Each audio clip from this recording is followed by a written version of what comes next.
is very much fractionated as far as the leadership is concerned. People are saying they're feeling that they are given a raw deal. The NCCK, an umbrella organization of Protestant churches, owns the three-star Jumuiya hotels in Mombasa, Nakuru and Kisumu, and Tumaini House in Nairobi's Central Business District. Also, the council also co-owns Ufungamano House in Nairobi with the Catholic Church and Jumuiya Conference Center in Limuru, as well as a building that houses its headquarters off Lenana Road. The NCCK also has a stream of daily income from the Jumuiya hospitals. It runs in Kakamega, Kaimosi and Huruma in Nairobi.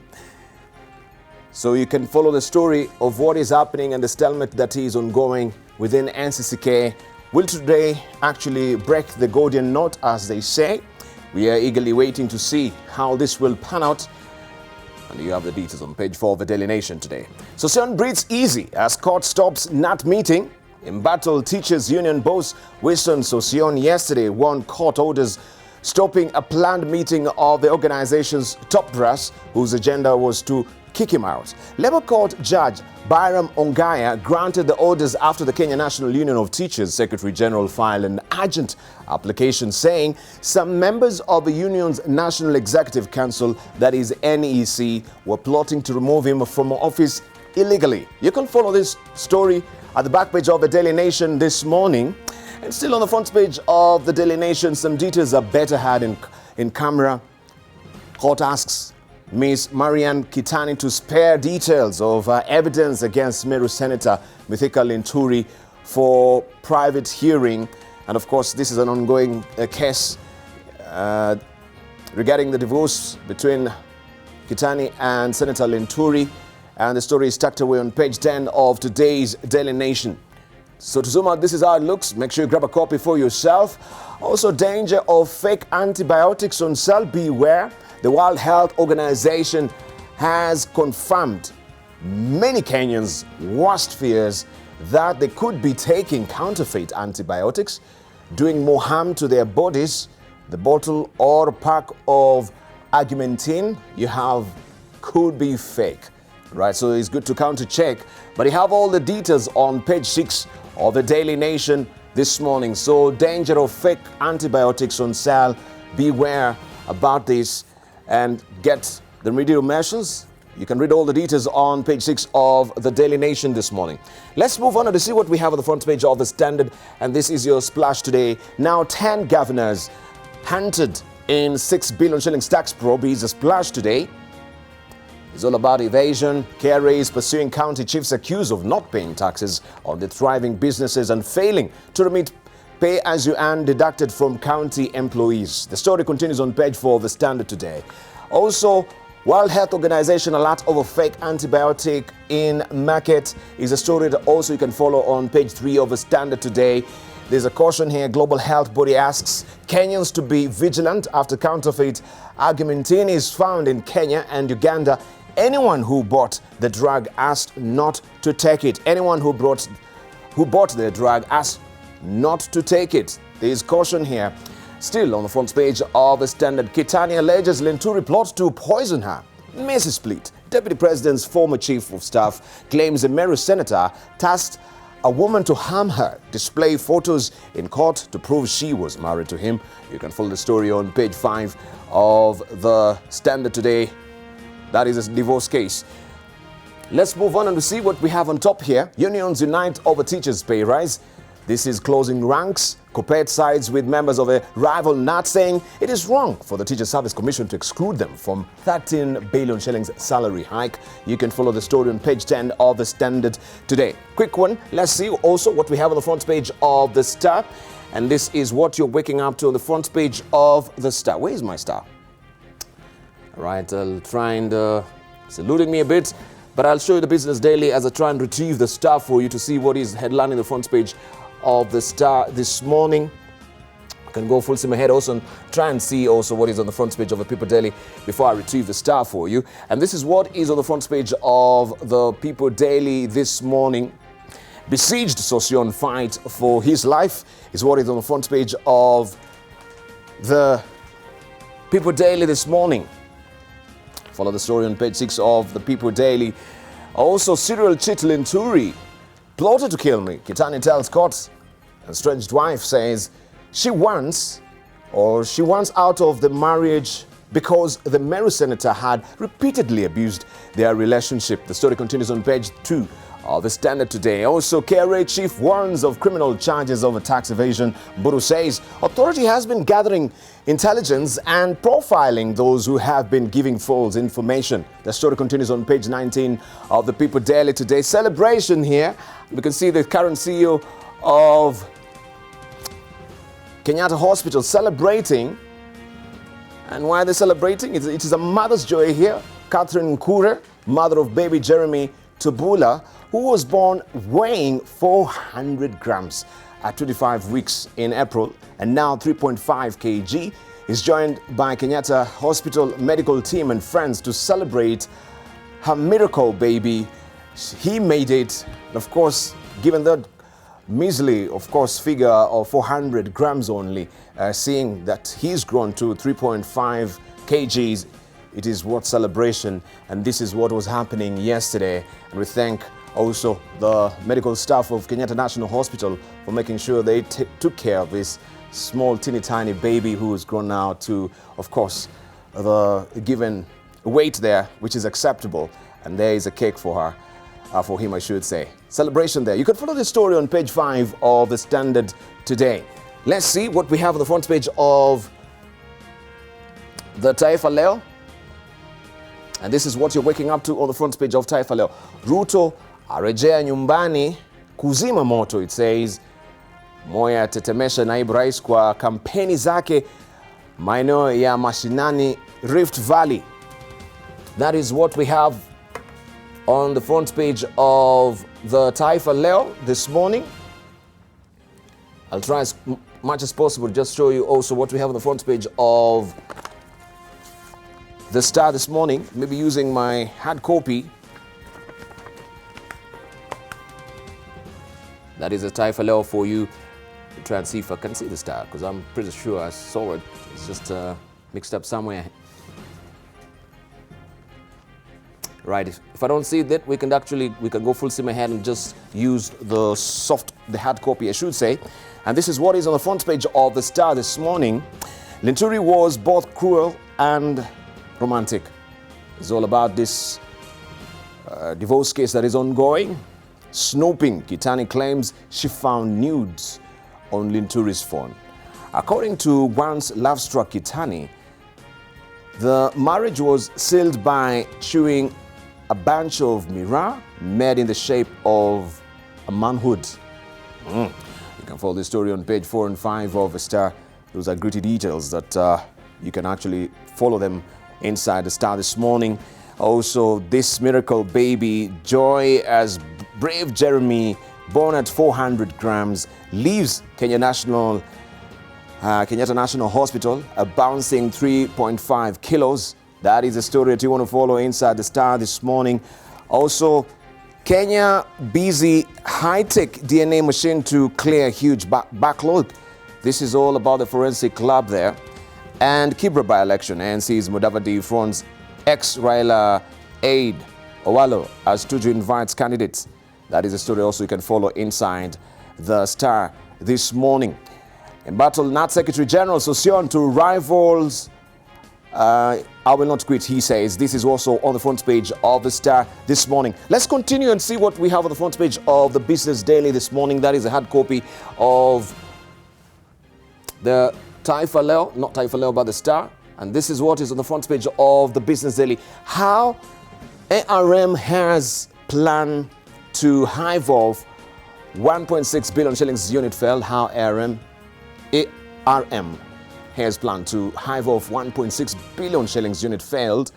PwC administrator of the collapsed cement farm rejected plan to sell fertilizer plant. At the River Mining chief executive and major shareholder Pradeep Paunrana's plan to hive off a 1.6 billion shillings portion of his collapsed cement business empire fell through after administrators rejected the plan. It has emerged Waterhouse, that is ARM's administrators, PricewaterhouseCoopers, cancelled the intended sale of the group's fertilizer blending unit to Swiss firm Omea and Pine Heights Limited, that is PHL, which Mr. Paul Narana was using to secure the purchase. You can follow the story on page 4 of the Business Daily this morning.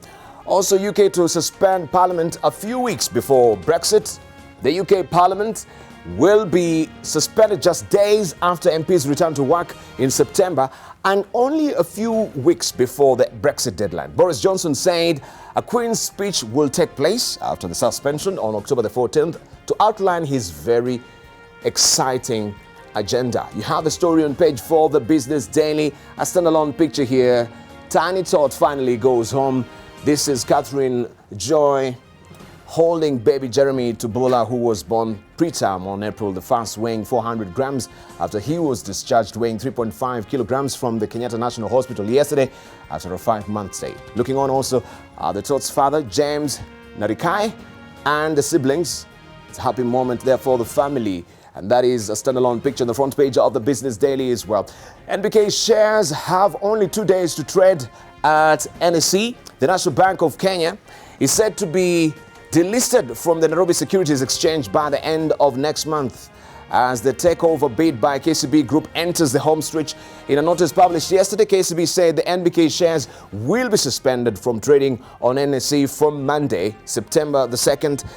It expects to list the additional shares through which it is executing a swap for NBK's equity on September the 13th. You can follow the story on page 4 of the Business Daily this morning. 70% is a stake in NBK that the government controls. Also on the ticket today, we have Wangusi. Wangusi saying he vacated top job at CA, Outgoing Communications Authority of Kenya. Director General Francis Wangusi has said he has relinquished office, ending a leadership dispute that has rocked the state agency. You can follow the story on page 4 and 5 of the Business Daily today. Also the digits, 82% or 82, that 82. That is a percentage by which NSE profit fell on sluggish trade. You have the story continuing on page 8 of the Business Daily. So what does it really portend, especially for the economy, right? Because I think that is a bellwether of how the economy is performing generally, and that is a cause of worry as well. We shall also be looking at this with the panelists this morning here on I Am Live in the Market. Also, new vehicle sales stagnate. New vehicle sales stagnate. New motor vehicle sales stagnated at 6,210 units, registering a marginal 0.7% drop in the first 6 months of 2019 compared to a similar period in 2018 when 6,254 units were sold. Follow the story on page 21 of the Business Daily this morning. This is how it looks. Make sure you grab a copy for yourself. We cross borders now, head over to Tanzania, pick up the Citizen and see the splash today. That is what you're waking up to. 300-strong Uganda team to attend business forum. Uganda High Commissioner says next month's meeting in Dar es Salaam will bring together business leaders, policymakers and stakeholders to explore business and investment opportunities in the two countries. You have this story continuing on page 2 of the Citizen this morning. Tanzania restates resolve to better business climate. Of course, this is the TICAD conference that is ongoing in Japan. The Tanzanian government has reiterated its resolve to do everything possible to create an enabling environment for the private sector to thrive, as it is the only way that can make the country to a middle, make the country. It is the only way that can take the country, I should say, to a middle-income economy. And you can follow the story on page 2 of the Citizen this morning. Price of key fertilizers down by 17% also is another story on page 2 of the Citizen today. What sitting in boards of big firms means. Members of boards of directors of profitable banks and companies are paid millions of shillings in allowances and other emoluments every year for their role of ensuring the success of the entities. But what does it portend sitting on these boards? You can follow the story inside the Citizen this morning. This is how it looks today. Make sure you grab a copy. But I'd be remiss if I don't tell you about this also standalone picture here. Protest at South Africa Embassy over seized jet. This is a crowd protesting outside the South African High Commissioner High Commission, I should say, in Dar es Salaam yesterday, demanding the release of ATCL plane that was impounded in Johannesburg last week on the orders of a South African court. The Airbus Alpha 220-300 jetliner was seized in the latest round of a compensation dispute dating back to the early 1980s between the government and an investor whose property was nationalized. The government has dispatched a team of lawyers to South Africa to seek the aircraft's release. Also, police broke up the protest and 3 people were reportedly arrested. You can follow the story inside the Citizen this morning. Still there in Tanzania, we have Mwananchi as well, and this is how it is looking today. Walimu Makada wa CCM wampinga Chenga Daktari Bashiru is a splash today. The story continues on page 4 of the Mwananchi. Also, wasomi watoa hoja 7 msimamo wa Samia urais Zanzibar. Follow the story on page 2 of the Mwananchi as well. Also, Majaliwa mkutanoni Japan. That is the ticket conference that is ongoing, and this is a standalone picture here just highlighting how it went. Mbowe wanaharakati waonya kauli za ma-DC. You can follow the story on page 5 of Mwananchi in Tanzania. Let's see what is happening in Uganda. We pick up the Daily Monitor in Uganda, and this is what is headlining the front page of the Daily Monitor. If you're waking up in Uganda today, Kazimba elected 9th Archbishop. Who is a new Archbishop? That is a question. Kazimba's plan for church into the new changes. Mitiana Mukono celebrate. Bishops. Christians react. A peep into Tangali's legacy. Follow the story, and you get to know this man who is built back here today by the Daily Monitor. So you can grab a copy for yourselves. That is the Daily Monitor today. Also, why Museveni rejected the GMO bill again. This is happening in Uganda as well. Parliament, President declines to assent to the National Biotechnology and Biosafety Bill 2012, saying there is need to safeguard the ordinary Uganda from potential harm. Remember, this has also been an ongoing debate here in the country as far as GMO is concerned. This is tucked away on page 6 of the Daily Monitor in Uganda. EC recruits 8,000 to demarcate polling stations. What it was like as Uganda Airlines took to the sky. This story continues on page 8 of the Daily Monitor in Uganda. Also, do-it-yourself car repairs and checks, the tips for you. This is on page 20 of the Daily Monitor in Uganda. While the GMO debate is still raging in Uganda, something is happening in Rwanda, and this is what the New Times is holding for us.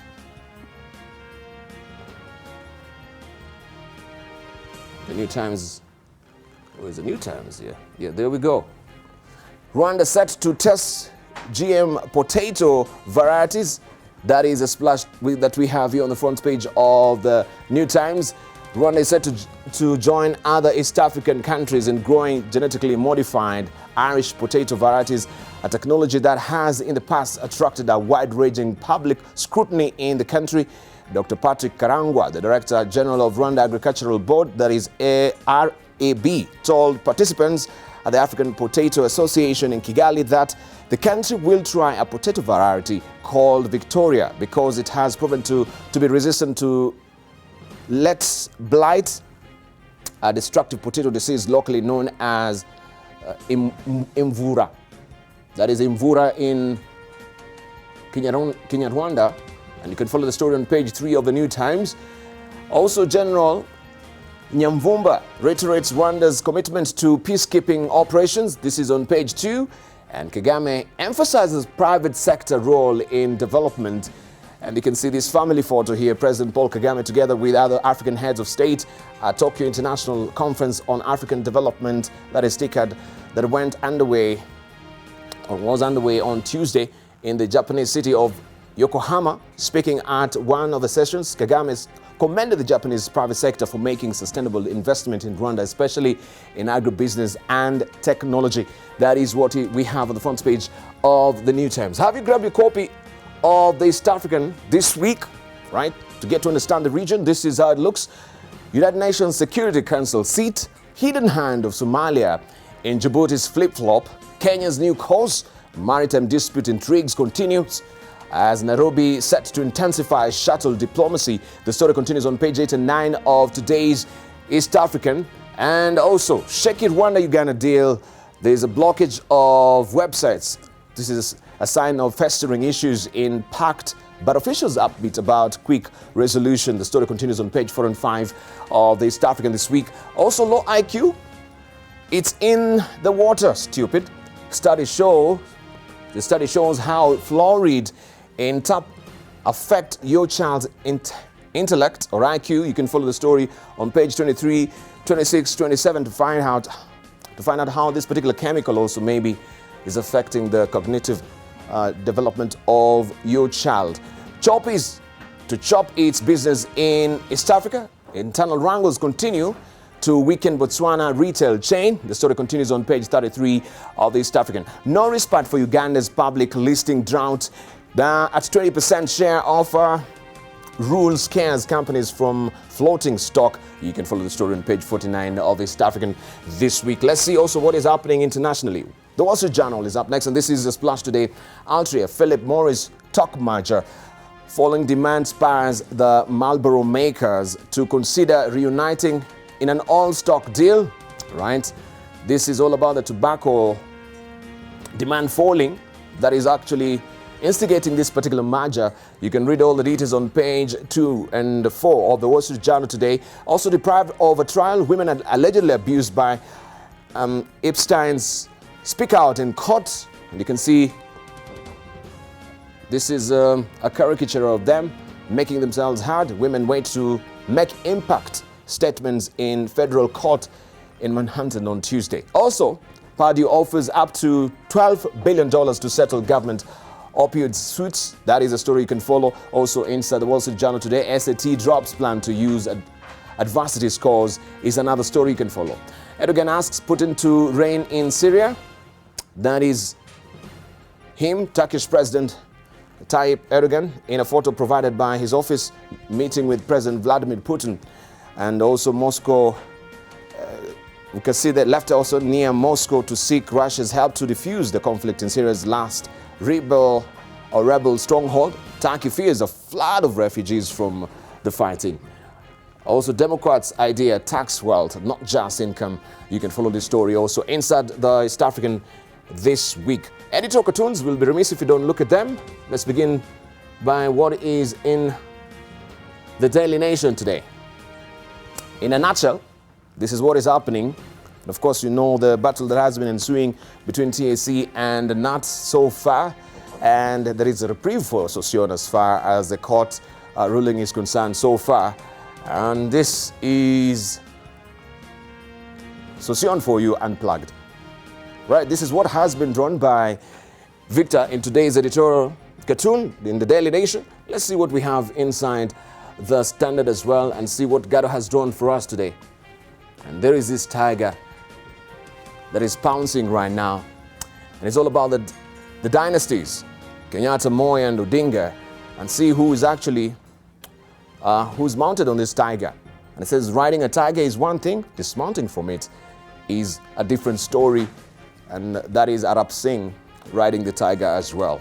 So this is a tiger dynasty. And of course, we know the debate that has been ongoing between the dynasties and the hustlers as well.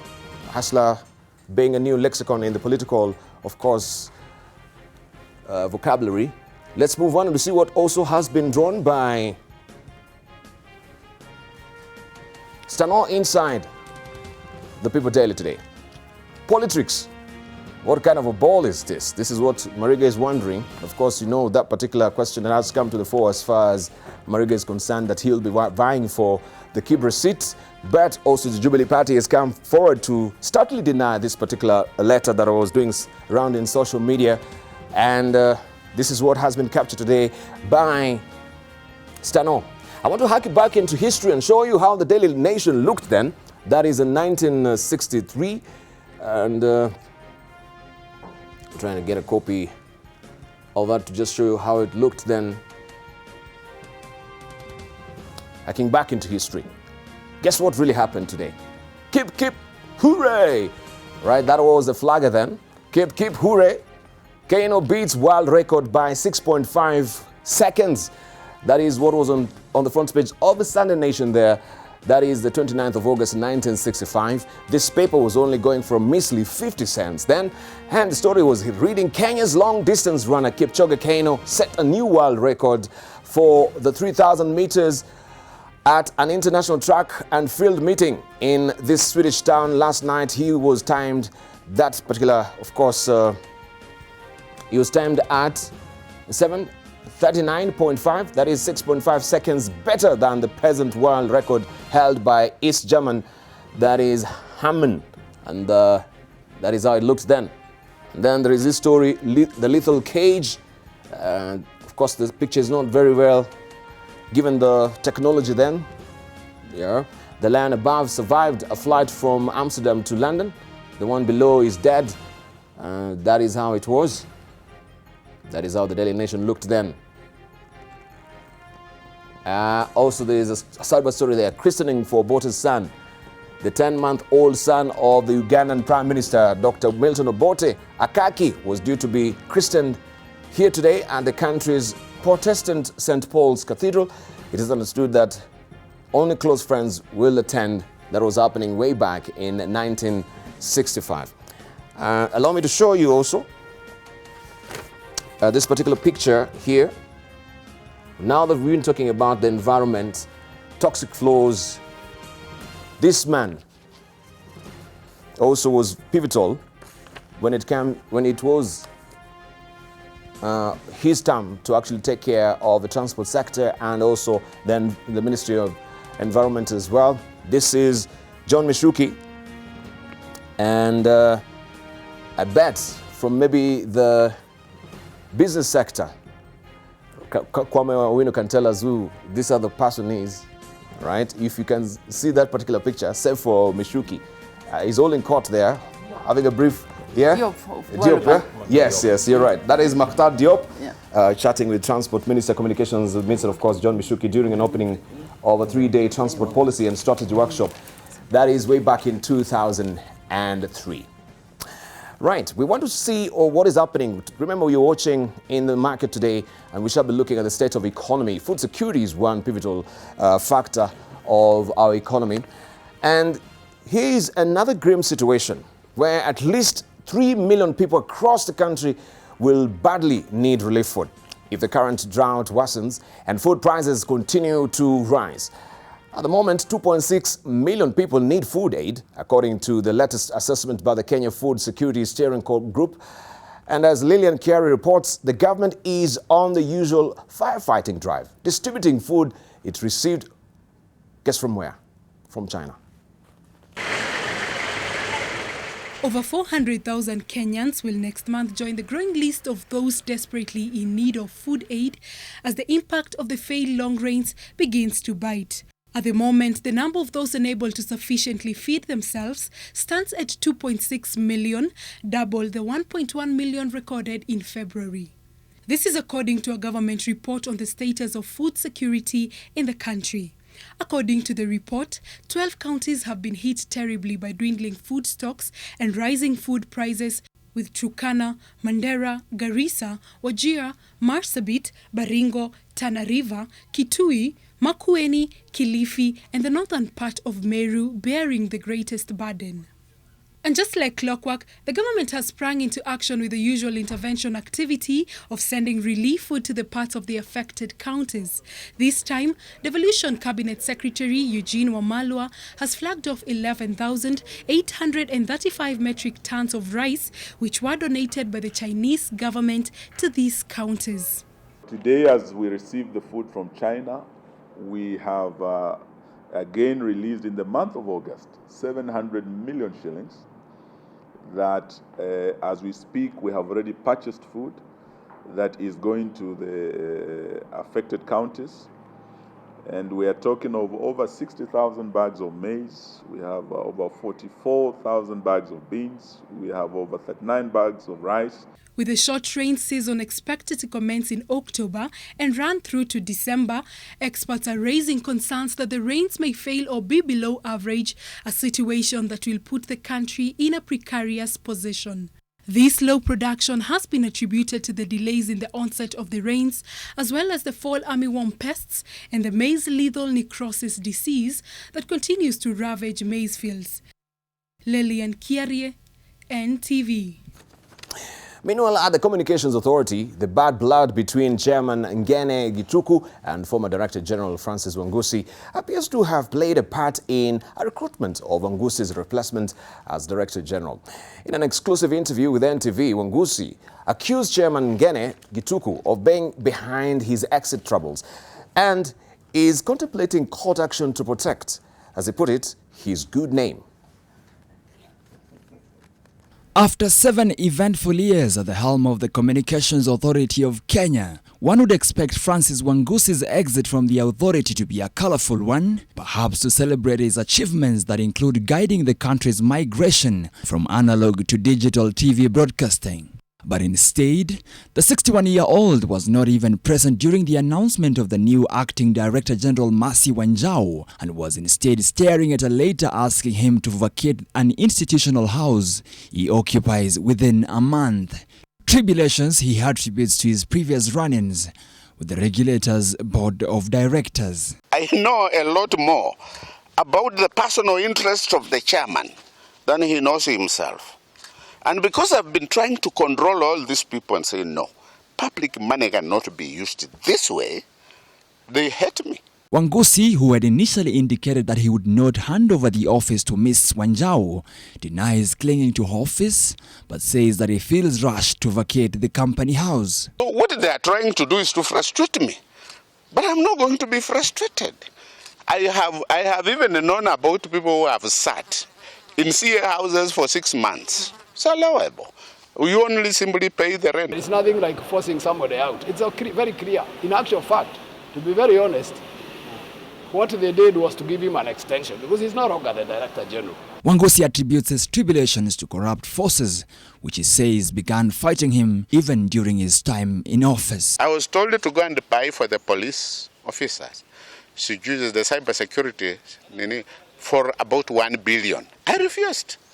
Because this was not a systematic plan that we had with our 5-year strategy of the Universal Service Fund. So that's part and parcel of what I'm being fought for. On Tuesday, the High Court halted the process of hiring a new Director General for the Communications Regulator until a new Board of Directors is constituted. Victor Kiprop, NTV. Now, the Office of the Auditor General and that of the Controller of Budget are both independent offices established under the Constitution and are basically meant to ensure proper use of public funds. Edward Oko, who has just left the Office of the Auditor General after his term, has protested the gap in law which does not clearly guide a transition, leaving his office without a substantive replacement as we speak. At least the role of the Auditor General is clear, and this is what it entails. The Auditor General is mandated to audit and report the accounts of the national and county governments, the accounts of the National Assembly, the Senate and the county assemblies, the accounts of political parties funded from public funds, the accounts of all funds and authorities of the national and county governments, the accounts of all courts, commissions or entity that is publicly funded. The Auditor General also audits and reports on public debt, confirms and reports on whether or not public money has been applied lawfully and in an effective way. Submit to Parliament or the relevant county assembly for appropriate action by Parliament or county assembly after debate.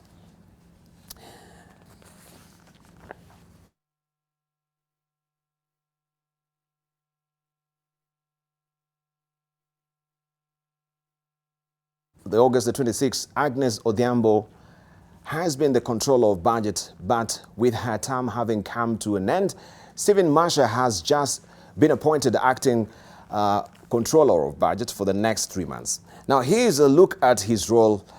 The mandate of the controller of budget generally entails overseeing the implementation of the budgets of the national and the county governments, and they do that by preparing and publishing statutory reports.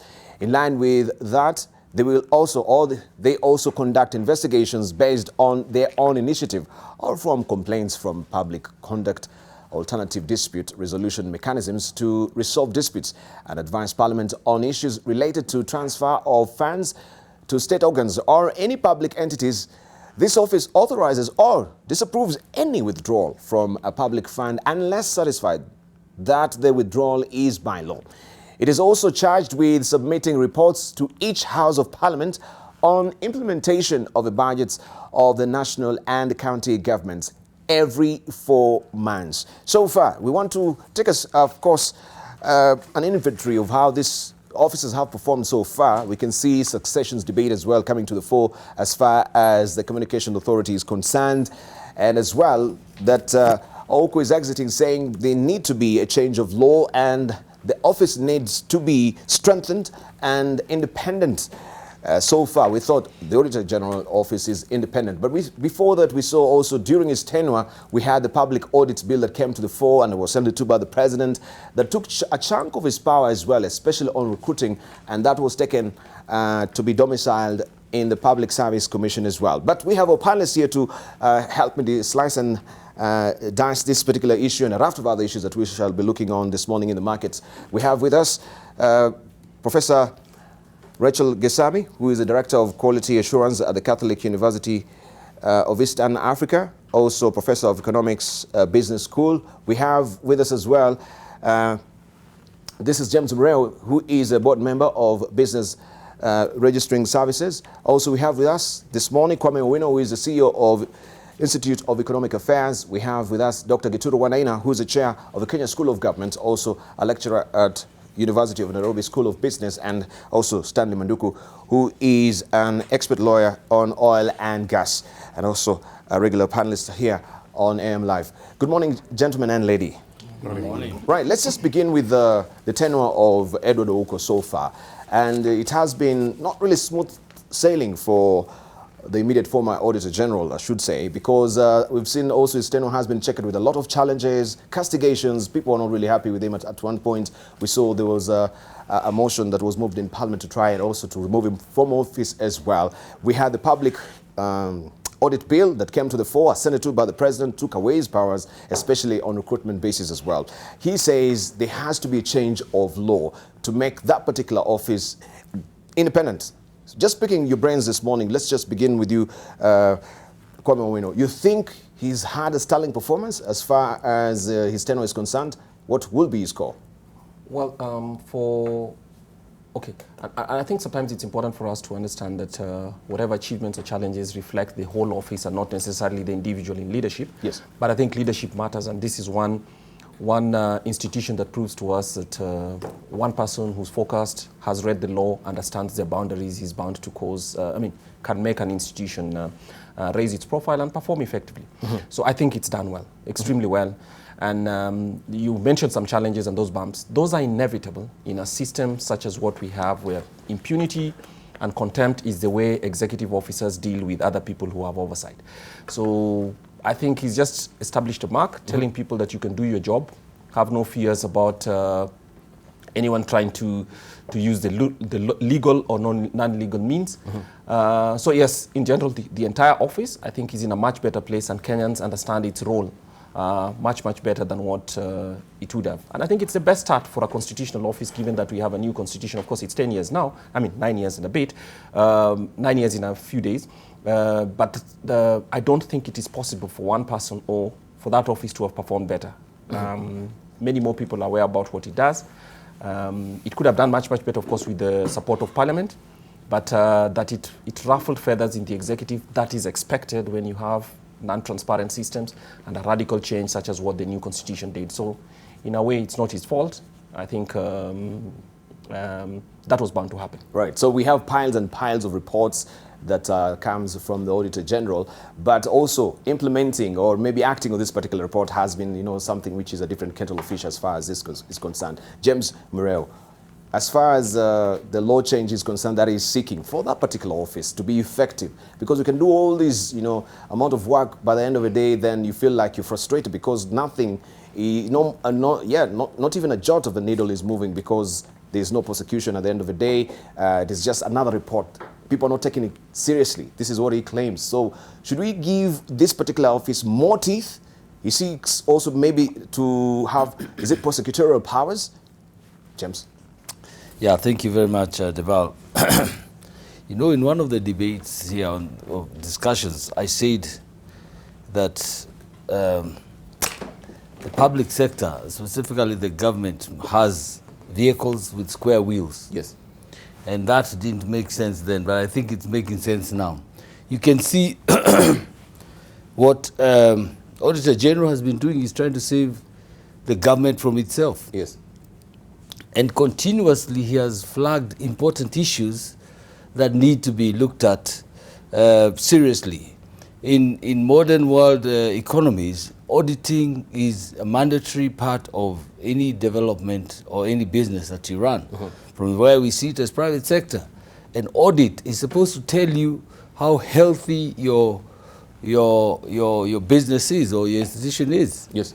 If you look at even the human body, you're advised to regularly go for medical checkups, yes, just to detect any possible ailment that you may have at its earliest stage. Unfortunately, our Auditor General has been swimming against the tide all the time, because the people who are being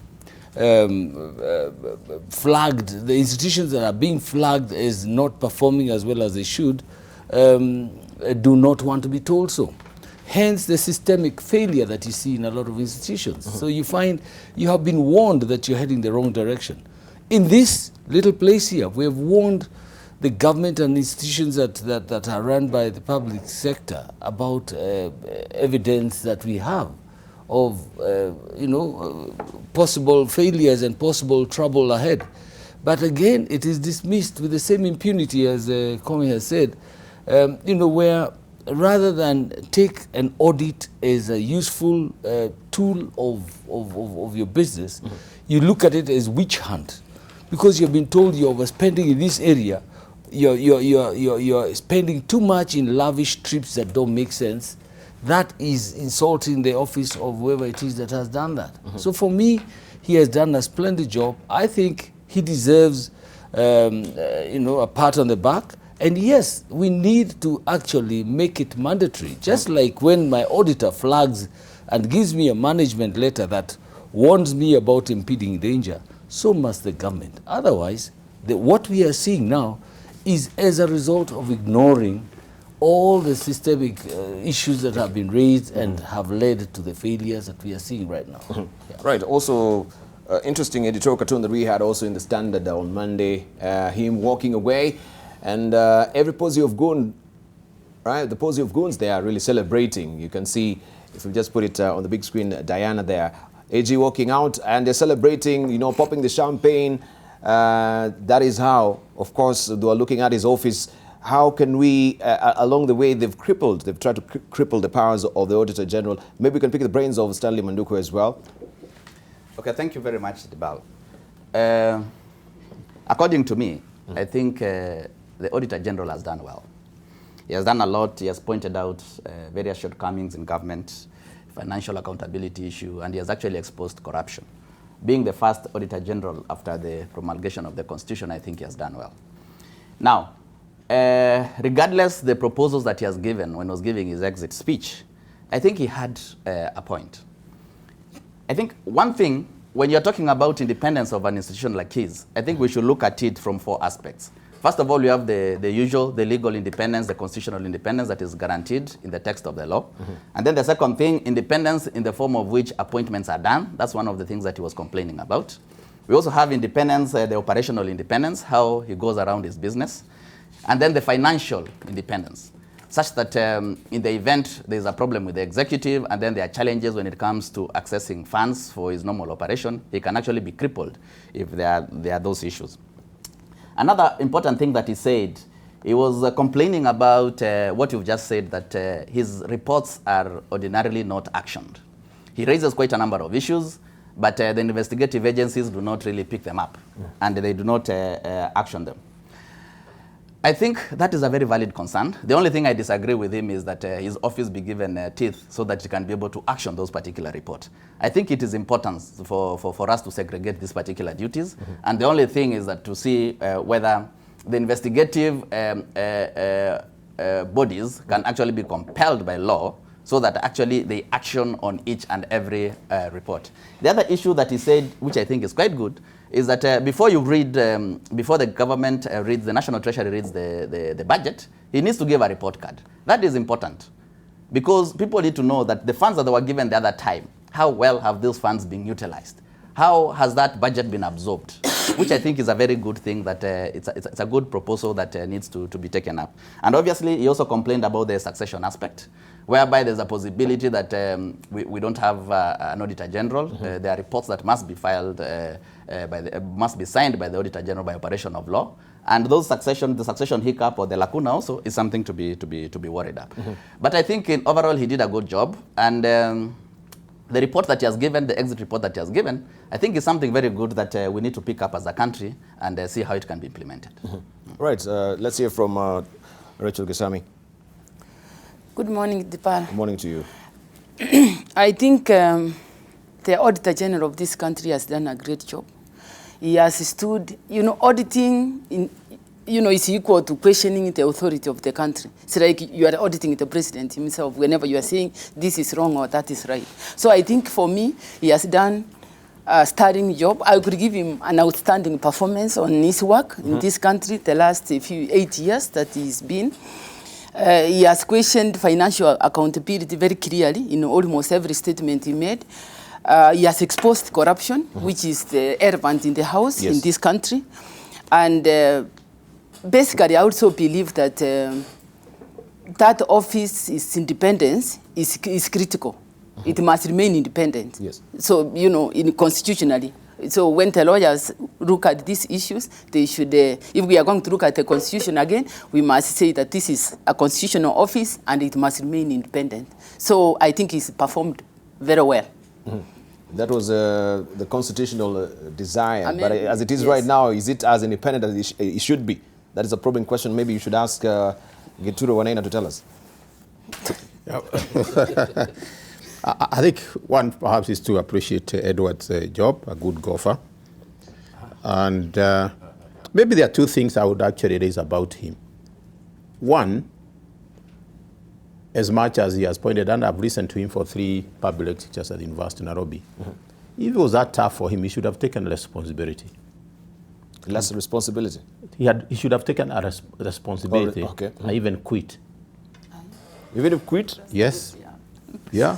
There are certain level you reach, your reports are going nowhere. So you take a responsibility. Secondly, and I think it's important, as much as he also brought the issue of corruption, there are issues in his office. There is one in court as we talk. So I think there are issues also, but more fundamentally, perhaps the last point I want to bring, I think if I was Edward, I would have actually done this, what he's saying right now, when I'm in the office. Changed. Go through this process, not when I'm exiting. But make sure that is one of my agenda, that I give the power as it does, because the point you raised earlier on is extremely important, that we have all these reports. And that's what I was talking earlier on. If you find that you don't have the opportunity to see them being operational, why are you sticking to the office? And I think that's a key with us. Take a responsibility. And resign. Yes. But we know in this country the culture of resigning is not there. Let's say from Kamal, we'll come to you. Let's. I think the major criticism we've seen in the media regarding the performance of the Auditor General is, and the buts come in terms of, well, he's done well, but his reports are not actioned. The truth is, the Constitution requires the Auditor General to make a determination whether public resources have been used legally and lawfully. It does not require him to ensure that Parliament implements them. It doesn't. It's the same way in which a publicly quoted company would have their auditors declare what the state of accounts are. What the management and the corporate board does with that is a different matter altogether. So the auditor certainly would want to see the finding, the professional finding, acted upon. But we all know what happens in Parliament. So it would be a bit harsh to say that if you provide a report and whoever you provide the report to does not use it, then that it is your fault. Maybe you can say perhaps you could have used new persuasion methods, but I wonder if our Parliament, especially in the last administration, could have been persuaded otherwise. Because if you remember, members of Parliament, for whom he works, by the Auditor General is actually an officer for Parliament. He cannot give that report to anybody but signs it and places it before Parliament. So the same people for whom he was working were actually even, we have to be honest, calling, or rather, using ethnic signaling and suggesting that you're working for people who are opposing us. That's Parliament, and many parliamentarians, including the official leader of the leader of government business, which shouldn't exist in our constitutional order, but does exist. So I think we have to be honest. Kwame, is that not something we know in this country? No. They brought me as a Kikuyu for whatever reason. No, yes. But all I'm trying to say is, if the people you're supposed to provide information to act upon are themselves already showing you that their partisan lenses will not allow them to, they're betraying the public, you cannot then be blamed for that. So that's the first. The second thing is, sometimes resignation is the easy choice. Remember, the reason this office and the control of budget are allowed a single term of independence and actually freedom is for the purposes of ensuring your independence. If you're going to if you're going to take such an office and resign every single time the president is unhappy with you, the signal you're sending to the president is that actually it does not matter that your office is independent. So I think that's a fine line about when do you say this is too much, but I think it's too easy for people in constitutional offices. I mean, we should be careful about trying to ask people in constitutional offices to use resignation as a method of showing their protest. In my view, you complete your job, you let the results stay, because those same results that he presented are some of those that the DPP's office are now using to actually explore some prosecutions. So that work was not in vain, in my view. I mean, it could have been better. Relationships, especially with the executive office, should have been better. But if you have an office which responds with contempt every time you make findings against it, then obviously you're in a tough job. But resignation, in my view, would have been extreme. Okay. Let's say from James Mreu, you're not agreeing also with... No. Let me tell you, for once, I don't agree with Dr. here. You know the maxim, winners never quit and quitters never win. Ouko, hang in there. And I'll tell you something. Today, Professor, if the doctor gave you a prescription and said you have cancer, and you won't, but here is Dr. Mreu telling you have cancer. It's up to you to... is not a doctor. Yes. It's up to you to decide what you want to do with that report. Either take action or ignore it at your own risk and peril. And what our government has done really, largely, is to ignore OCO's reports. If you look at Parliament, they have actually abused a lot of this powers and privileges that they've had. And those are the things that were flagged. Today, this country is limping because of the same story. I mean, you're being told that you have unnecessary expenses here. You're going to benchmark it. 89 people going to an event that has nothing to do with this country. So if that is flagged and you don't agree with it and you don't do anything about it, it's at your own risk. You have cancer, cancer will continue eating you, whether you agree with the doctor or don't. Absolutely. So it's up to us, really. I think the point I'm making here is, how do you stay in an office, year in, year out, you're saying this is not right? Because even the preachers, let me say this, the preachers are still preaching and the whole world is not yet saved. Kwame. Yeah, that has been well clarified by Kwame here. Let's hear from Stanley. Yeah, I think Oka has done well, because you have to look at his office and the mandate. He has got a constitutional mandate, and even under his operating statute.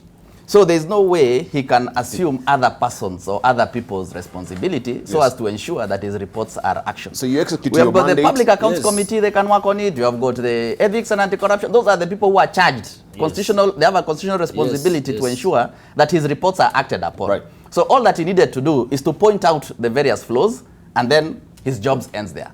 And according to me, he has done that, and he has done that very well. Right. Yeah, But we see also that we can see Dr. Gituro here arguing that also his tenure has been checkered also with a bit of, kinks, right, that needed to be ironed out, one of which is actually the issue of nepotism that has employed more people from his community. And I think, is that something that is in court? I do not know if that has been challenged as yet. Right, but we can see even with the succession politics, this is what also is feeding also with the Communications Authority as well, as it is right now. Could we also just discuss about the succession politics right now? Even we can juxtapose what is happening with the Auditor General's nepotism, of course, allegations, and the CA allegations. But you can go on with your train of thought. I saw you wanted to say something before we take that particular angle as well, Professor. Yeah, you know, this country is interesting.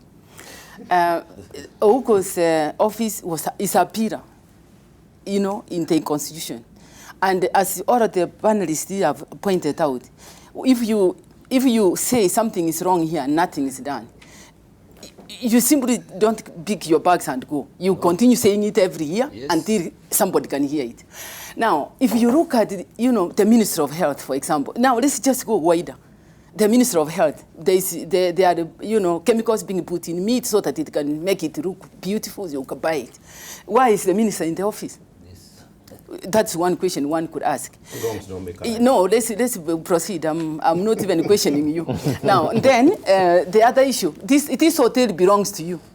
You say, no, this hotel doesn't belong to me. 2 years later, you say, yeah, it's my hotel. Even me, I'm a Kenyan. You know? So it is a culture. It starts very far. So if you look at Ouko as an auditor in this country, really, you look at what he has said. You look at when he questioned you know, do you remember when he exposed the corruption on the creation of the food relief, the 4 billion? Yes. No, what did we do? We looked at him like he's actually the madman. The rest, those people dying there, you know, the food has been bought, but we know the truth. Yes. So let's be very sensitive in how we want to charge these officers, because I know I've also earned a living as an advisor. You can give advice. The person you are giving that advice can decide to use it or not. Yes. Yeah. Right. And so we can take a short break right now. But when we circle back, of course, we want to challenge also, or maybe explore that particular succession politics that we do have. That is fitting also in church, looking at the front page of the Daily Nation today. So it's not just with the Auditor General and the public offices as well. Even in church, succession politics is a big issue where assets are, people also will take, you know, special umbrage on who should actually take that particular seat as well. So she raises a big question. When Auditor General also came up with that particular food aid report, what do we do with it, right? Right now we're grappling with another menace. That is a vicious cycle of drought and food security in this country as well. We'll explore that on the other side of a break. Don't go away. You're watching In the Market here on AM Live.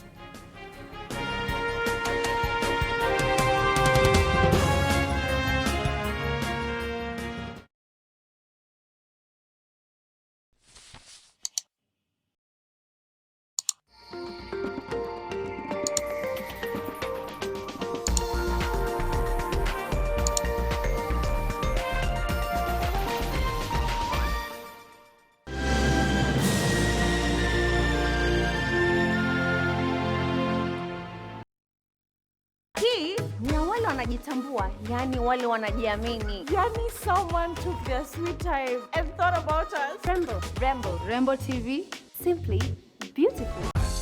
Now you can get your Uber ride with a phone call. Call 0800 722 000 to ride. Here's your story, let's begin. The world is fine, come on, dive in. The future's here, it's right before your eyes. Step by step, you're on your way. Welcome to a brighter day. Don't you know it feels good to be alive? You could be larger than life, bigger than the world, living out the hopes and dreams of every boy and every girl. You could fly higher than the sky, shine brighter than the stars. You could have all you ever want to, shoot the moon and reach for Mars. You know you could. Larger than, bigger than, living hopes and dreams. Every boy and girl, higher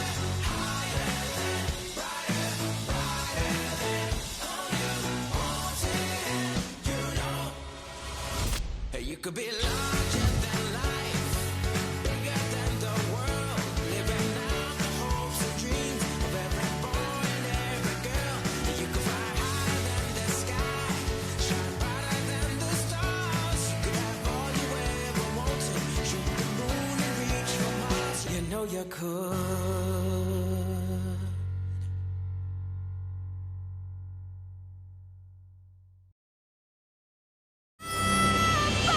I think they finally found out where all... Follow them! It's important that I discover where they are, because my son can never be arrested. Hello? I'm begging you. Help Eva, me. where are you? We're here in San Gabriel, right by the coast. Stella, my daughter's life is in terrible danger. I have to find her right now. Well, you don't have to anymore, because you're going to die right before she does! Eno! Let's go home. Eno! I'm sorry.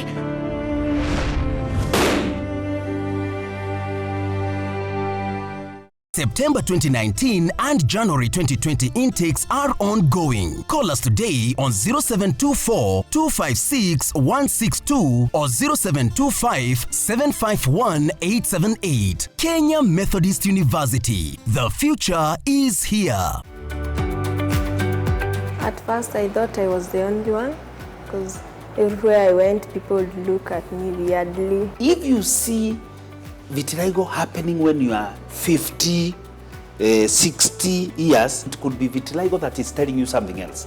And this something else, it could be you could be developing cancer or another system in the body. People have learned to accept me the way I am. By the way, if you have vitiligo, you should just accept yourself and move on. It's not infectious, it's not contagious. Please embrace them.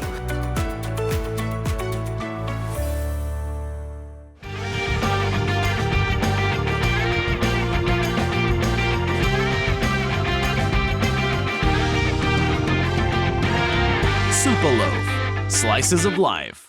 My name is Joyce Njogu. I'm the head of consulting at the Kenya Association of Manufacturers. It's a business membership organization for manufacturing value-add industries with close to 1,000 members. From Daily Nation, we've been able to build our brand as CAM. We've been able to build the credibility of CAM, because the more you communicate through the Daily Nation, the more we have partners wanting to engage with us and be part of the development agenda. Our leadership isn't challenged, and that's the truth. Daily Nation. The truth.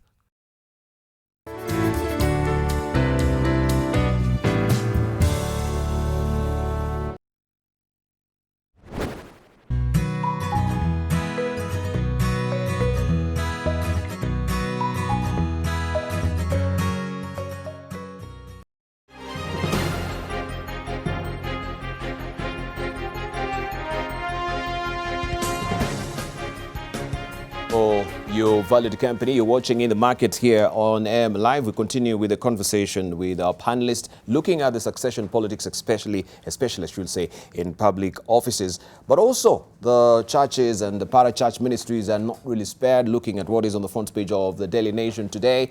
And we can see this is the National Council of Churches also being affected as well as far as the succession is concerned. There's a stalemate.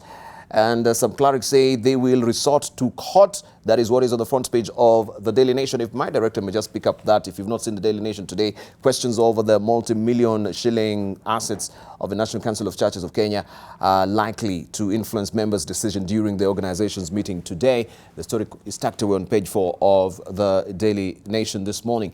We know also the Communications Authority has been embroiled also in a tussle over that particular office of the Director General. We saw the Director General also heading to court to actually protest the appointment of, I forget her name, but I'll be reminded by, is it Wanjao?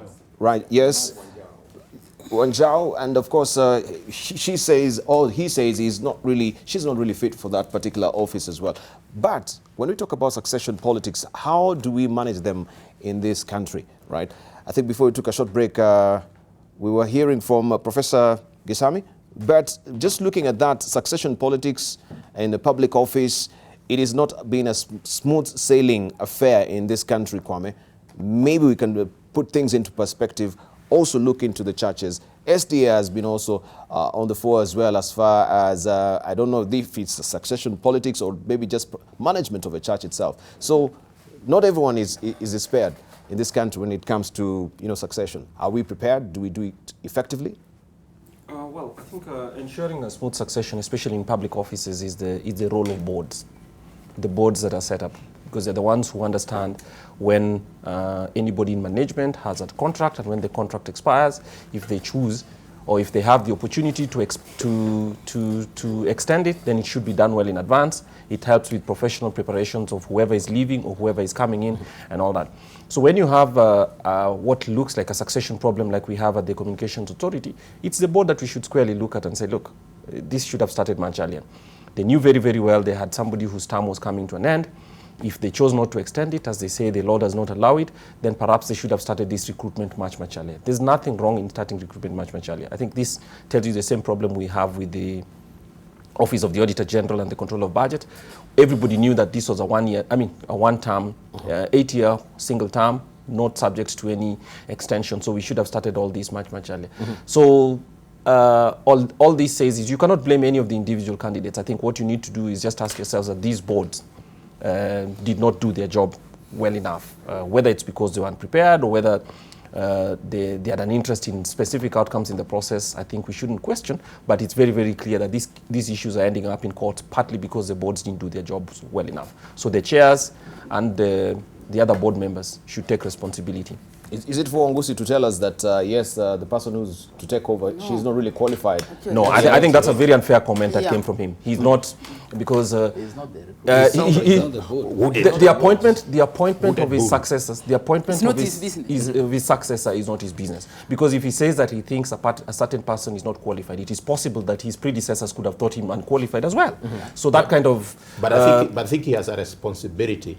He has a responsibility to have groomed. Yes. Yeah. The succession, the planning. That one should have come in. But he has no opportunity, no authority to say who is. Yeah. And also the immunity that comes from, his own person as, this person can take over, is not qualified. I mean, this is the cultural issues we are talking about. We have immunity in everything.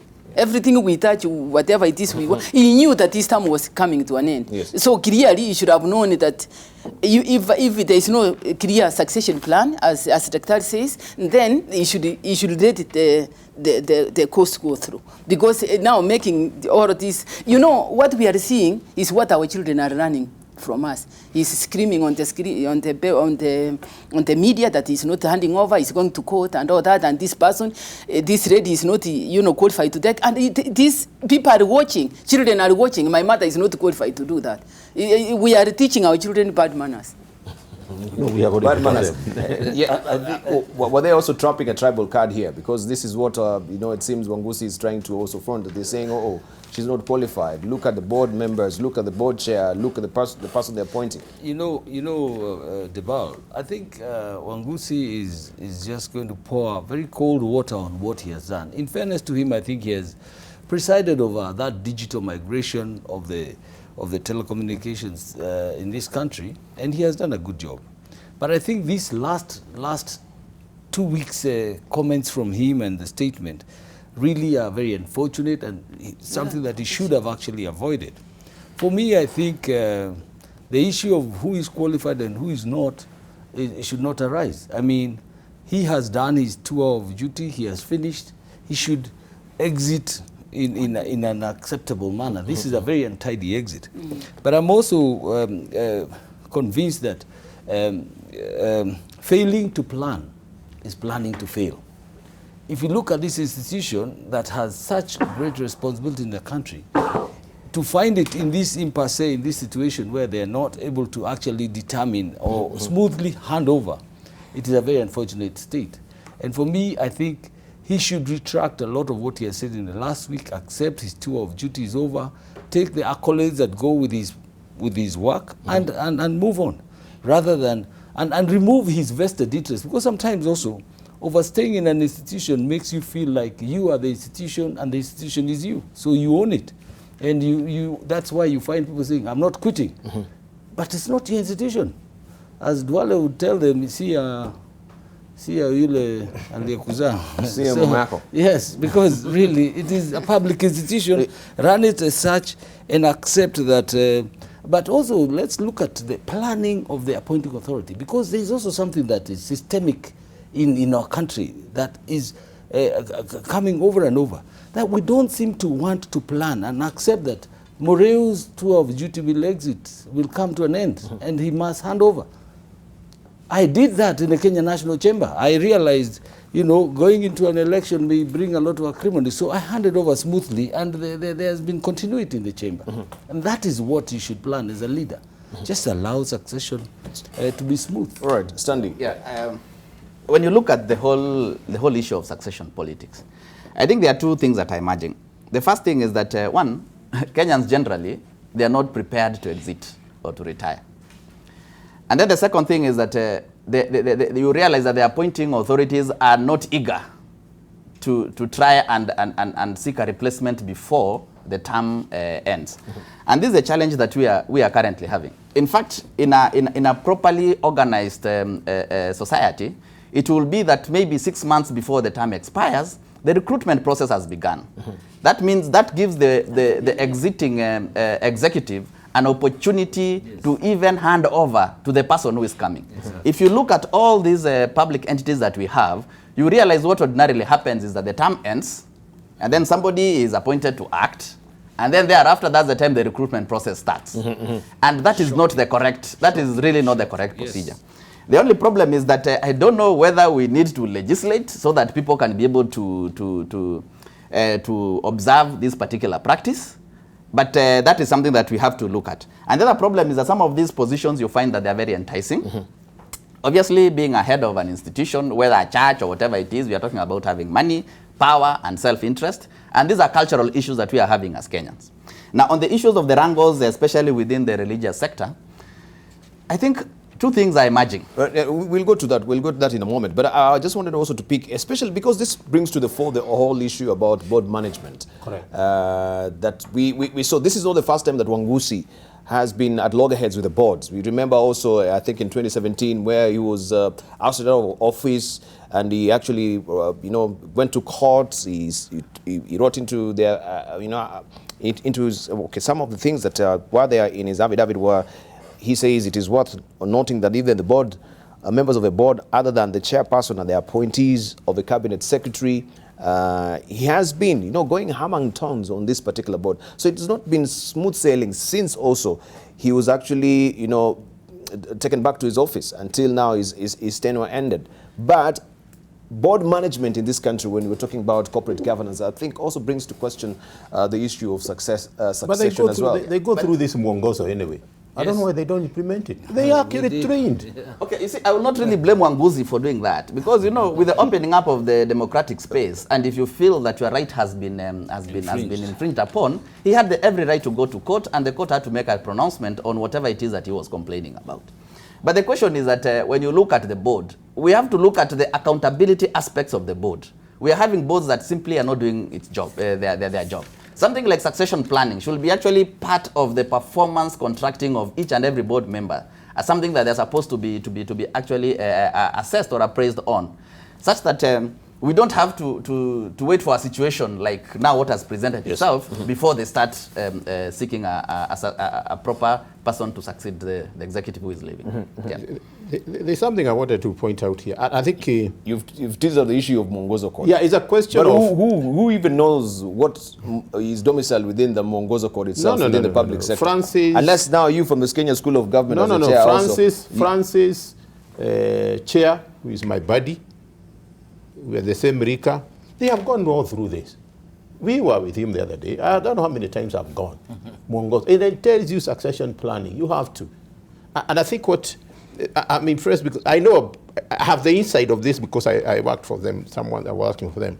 But Francis, by the way, Francis is a very qualified man. He has special talent than anybody in this country. The space, whatever you call it, taking people to the moon. So I think you have another responsibility you can do.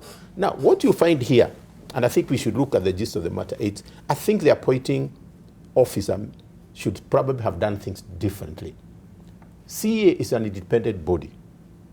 Therefore, getting the board members, appointing the board members, probably would have gone through a different process.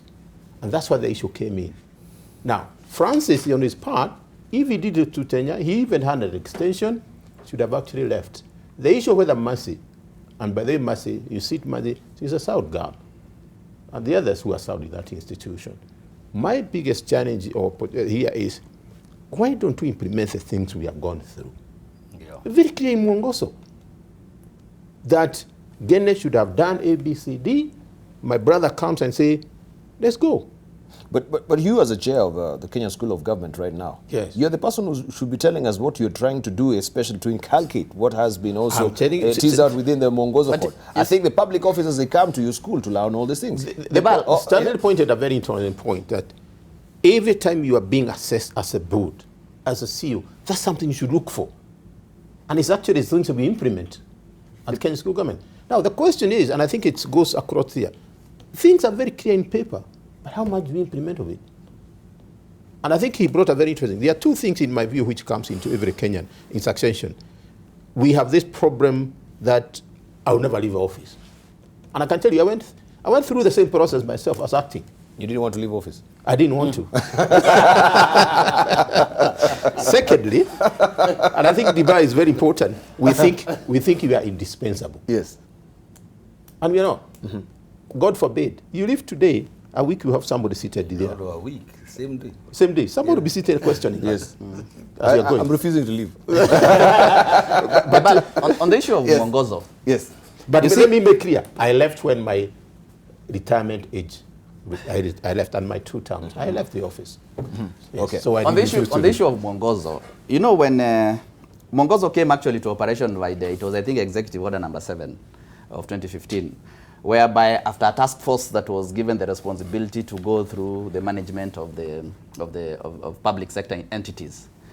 And what happens is that all board members, during their induction process, they are taken through the Mwongozo Code. Yes. But the problem is that we do not have a mechanism to enforce adherence to that code. Yes. It has basically become a wish list. And if you look at that particular document, the way it was prepared, it has got basically everything from the board appointment, board recruitment, members, even the numbers, and then the issues of the qualifications, the CEO appointment, issues of audits. They have got about 6 or 7 thematic areas that are very, very good. Yes. The only problem we have is the cultural issue.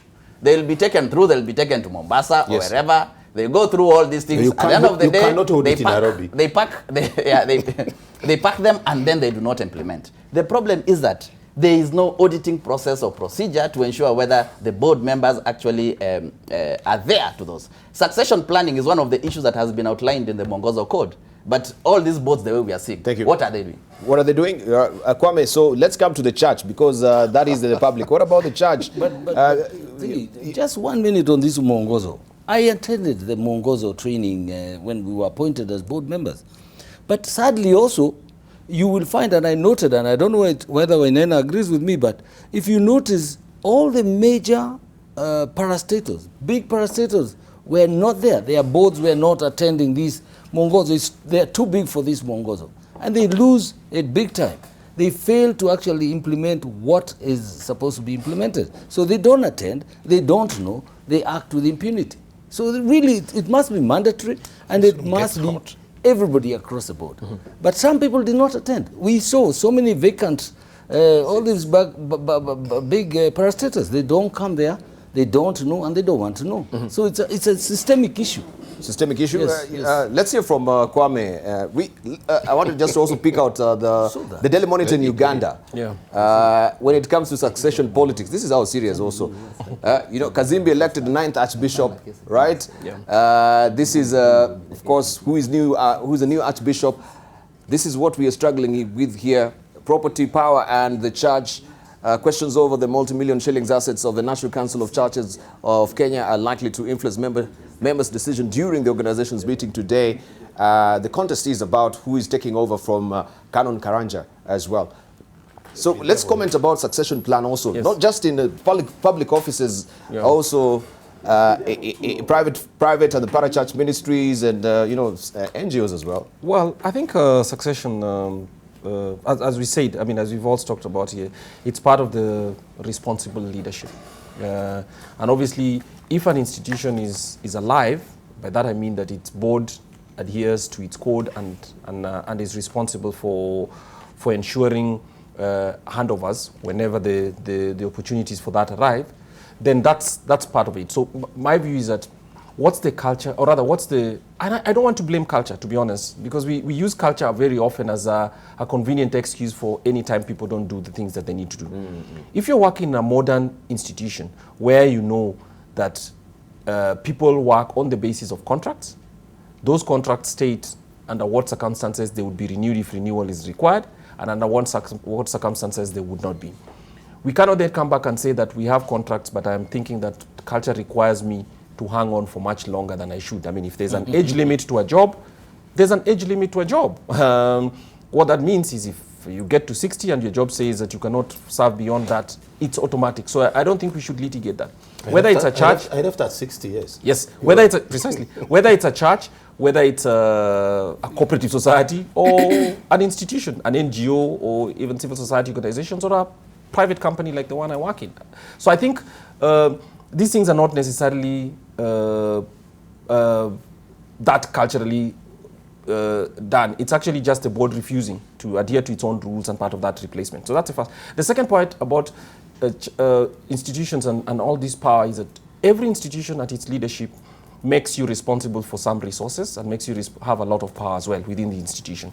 So you would understand the reluctance of somebody to depart or to try in an unfair way to determine who their successor is. And those are all things that the rules of the organization. In my view, I'm still talking about these things as about institutions. And institutions are not just organizations, they're also the rules about how people handle these processes. Thirdly, I don't think a dispute is necessarily a bad thing, because sometimes when you have disputes and they go through the formal processes of solving them, you then establish rules which allow people to know what the boundaries are. So if we have the Communications Authority problem solved, I know there are other matters in court out there that makes it even more complex whether the board is properly constituted or not. But if this issue is solved, it ensures that whoever comes in and when their time to exit arrives, they will not have the same kind of arguments around, because that's how institutions grow. You examine challenges or what looks like a crisis.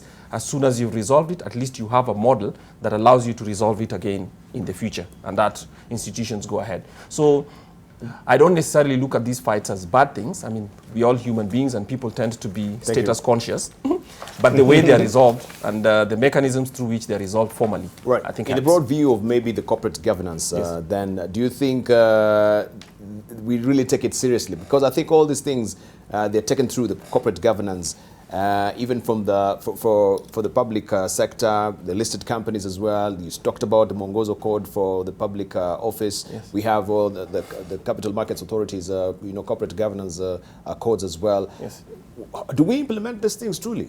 Well, some institutions do, and I think one of the things we need to understand is also we have to, as much as we are talking about the negative outliers, such as the difficult situation we're now seeing with the Communications Authority, there are also institutions that do their formal handovers and contractual renewals very, very smoothly. So they exist. One of the things about it is we cannot decide that the entire corporate structure in Kenya is crooked, because we've seen a few. Though, of course, the Communication Authority's persistent problems tells you they have a big problem with their board. It's clear. It's clear they have a big problem with their board, and the fact that some other matters have not been resolved tell you that. But there are institutions that handle their succession and handle management appointments very, very competently. Right. Yeah. Right, Rachel. But also when if I fall back to the Mongozo, it also, when they were giving it out to the public, when they were launching it, they said that they have done extensive consultations. So this is a code that must work. It also gave guidelines on how the boards must actually work, setting Very of clear. salaries. Everything is there. I've had an opportunity to read it. So it is, and when you look at from church to everywhere, it's not a question of really not having regulations or governance, structures that govern Correct. these issues. Correct. It is the way we choose to implement them. Because I do believe that there is nobody who walks into a government office and works without some kind of letter of appointment or some contract. That contract normally stipulates under what conditions you are working and how you would exit or you would renew or so forth. So it's not culture, yes, but also we must remember that as human beings, even in the Bible, there were conflicts. It is how we also resolve these conflicts that will make a difference. Right. Debarl, I think the problem, as Kwame has said, saying that is really not about culture. But what I'm saying is that it's about our value system. We are simply a bad-mannered society. You realize that this is what is supposed to happen, but you just choose not to do it.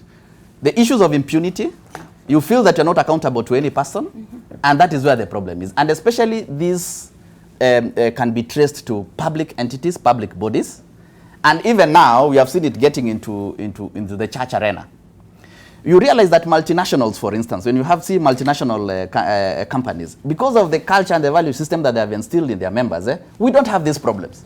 You realize when somebody's term is supposed to be exiting, they are supposed to be grooming somebody who's supposed to be a successor. And then that particular process of handover is properly controlled, and it happens.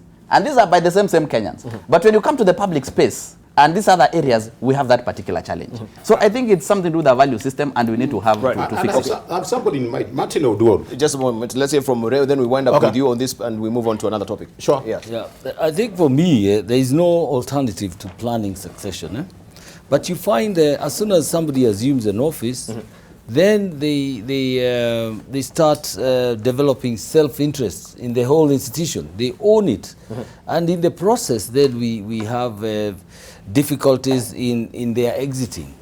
Now, you also find in cases such as the one that we are talking about, whether it's NCCK or the CA, the extension of the sitting chief executive like we have now cannot be a secret. It must be given early enough, and if it's not being given early enough, then it is the signs are on the wall that you are exiting and your succession is planned accordingly.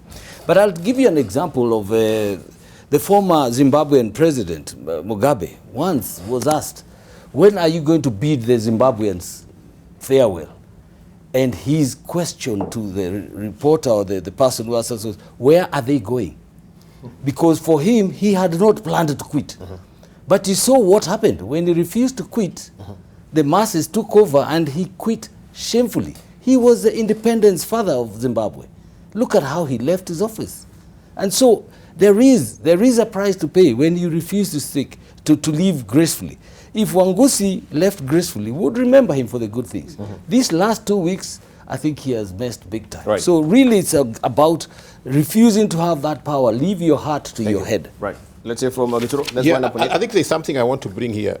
And I think in terms of succession and governance, if you do 2 terms, you probably do 5 years. And is that pegged on your strategic plan? You have 5 years. If you have done strategic plan for institution, you have given enough. And I think what comes to my mind, Kwame, probably somebody like Martin O'Dwell. Came in KCB, did his 2 terms, and he left. Martin is enjoying doing something good in there. But I think there's something I want to bring about the church. Karanja has actually been over 13 years in that office. Over 13 years. But let me take another angle, perhaps, Debarl, you should have brought. I think there's 2 things. I think there's a point the board should take responsibility. If I was in KQ today, I would resign. In fact, how can you be in a board and every year you are making losses? You saw yesterday. Yeah, 8.6 It's gone up again in terms of the deficit. What's that board doing there? As a chairman, Michael, Joseph, and the other board members, you must, I don't know what's so in them. How can you sit in an institution? You can't turn it around. Resign. Let other Kenyans come and do it. And I think you can turn that plate. The reasons we're giving, it's just like the church itself. It's just like the institution we are talking about. And I think there's a certain, and I started this discussion, there's a certain level of personal responsibility. I was given a task to turn this company around. I was given a task to make sure that Murray becomes the next CEO. If I don't deliver it, leave. All right. Instead, we'll add you bonuses, especially the CEOs and unexplained extensions. After you've reported these losses as well. But as we're winding up, there's a very important issue maybe that you need to address. Just very briefly, maybe one of you, the issue of appointments and the acting capacity maybe of the appointee. Because we've seen in this country people actually sitting in an office as in an acting capacity for over 6 or even 10 good years. Case in point is political parties, even you are in city parties. Yes. Yeah. But there is a bill that is actually coming to the fore. A year? Yeah, over a year. Over a year. But we saw also there are people actually who are still in an acting capacity for over even 4 years. There is a bill actually that seeks actually to address this, that you can be in office for only 6 months in an acting capacity. Maybe, Kwame, you can wind up on it briefly, since you started.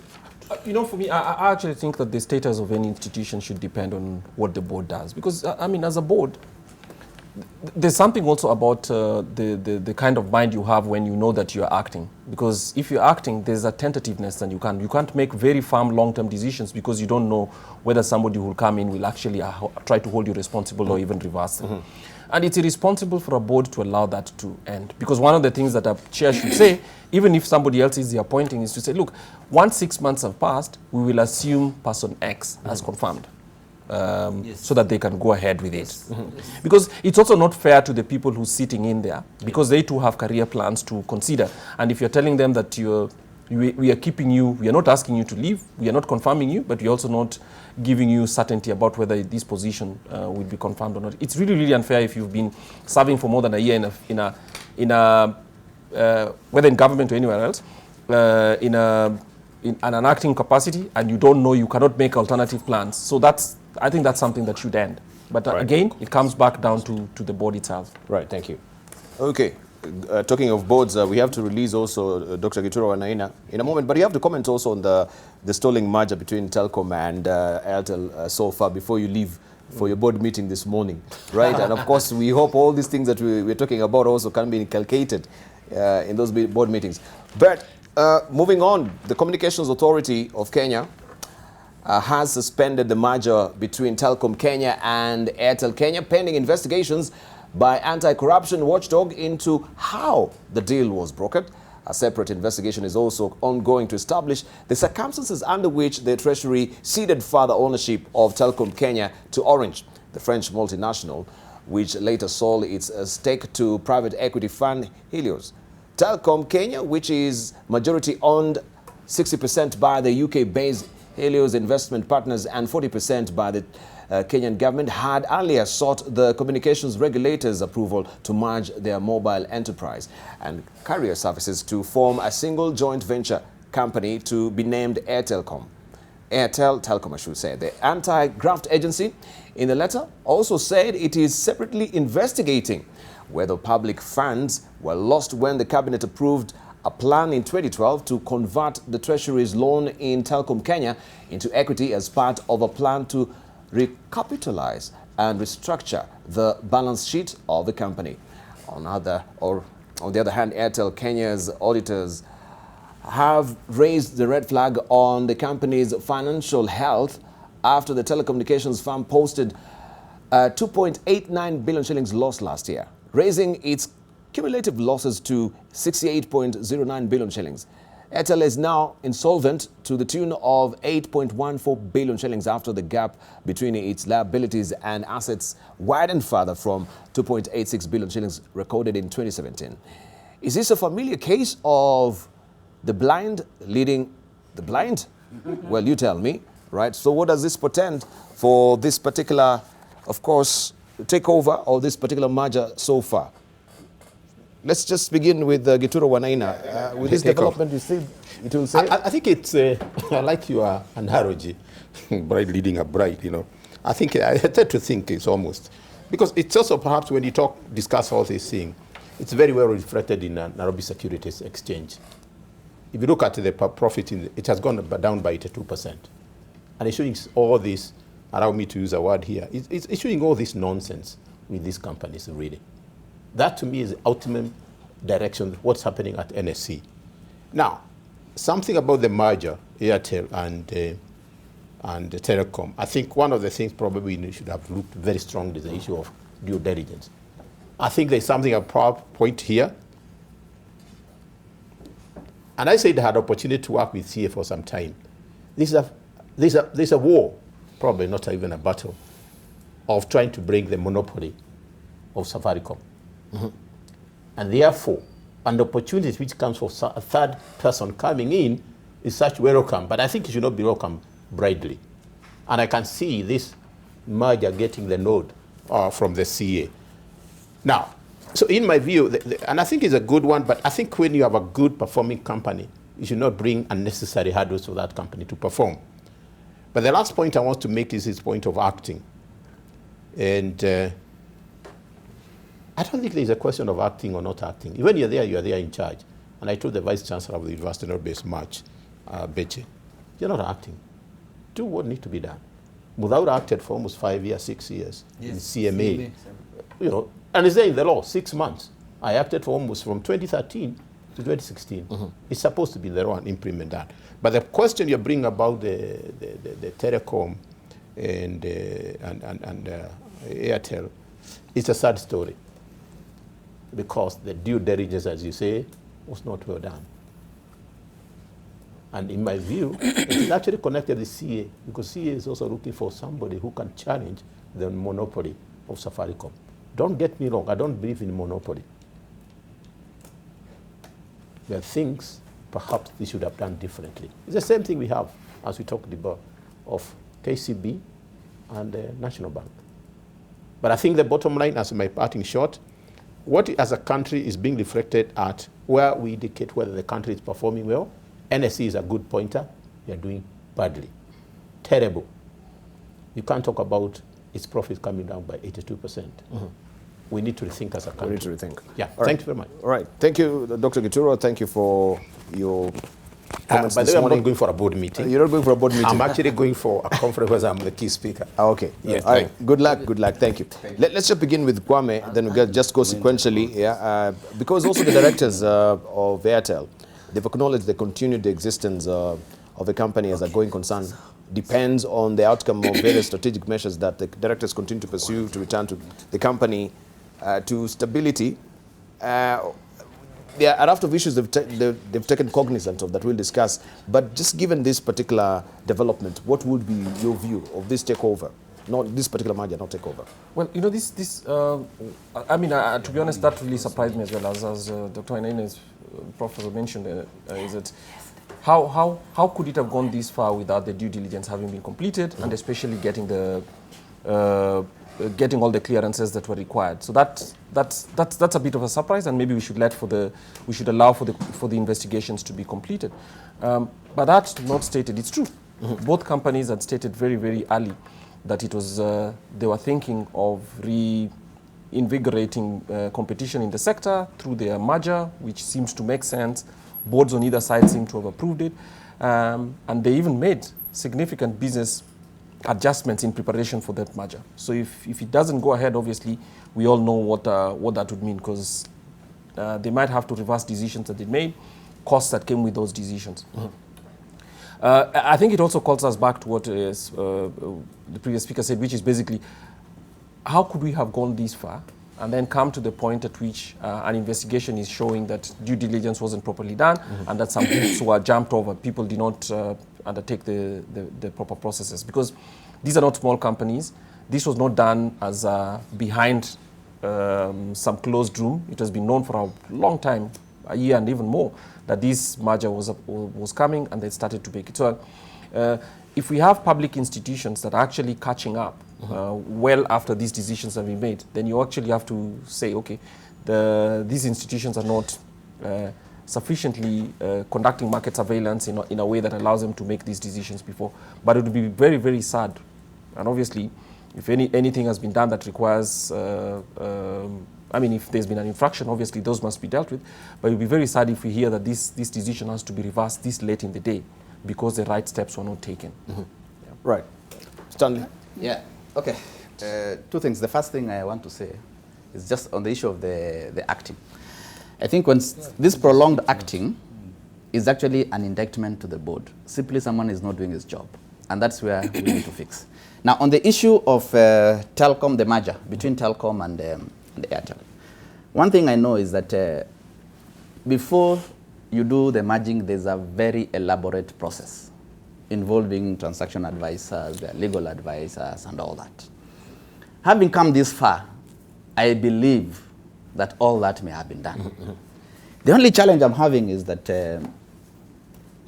when EACC is coming to probe maybe an allegation, ordinarily an allegation can just come. What normally happens, somebody will raise a complaint, he'll say this happened, so investigate. And the discomfort I'm having is for an entire process to be stopped because an investigation is ongoing. When you look at the effect of the non-completion of this particular process, vis-a-vis the sanctions that are available depending on the outcome of that particular investigation, then you must have a balance. For instance, the option of these two companies, obviously if they're insolvent, is for them to liquidate. You look at it, is it proper or is it good for them to get into receivership and liquidation? Or is it proper for them to proceed and do the merging so that the economy can benefit from the sustenance? We're having the issue of Safaricom being a dominant player. There are consumer protection issues that may arise and all that.